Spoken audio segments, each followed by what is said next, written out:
皆さんナマステ、こんにちは。今日装備のポーズ、ナタラジャーソンを紹介したいと思います。まず、横に立ちましょう。このまま右手で足、首を持ちます。こっちで安定しましたら、反対側の手を上の方に上げます。こっちも安定できましたら、息を吸いながら体を前の方に倒していきます。で、足上げられる方は上の方に上げていきます。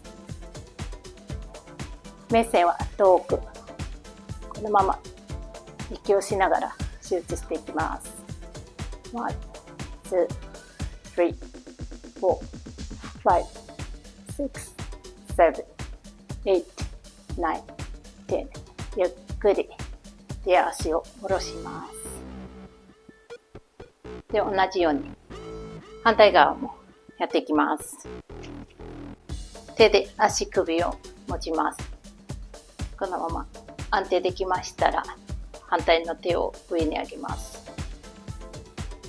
ここも安定できましたら、体を息吸いながら前の方に倒していきます。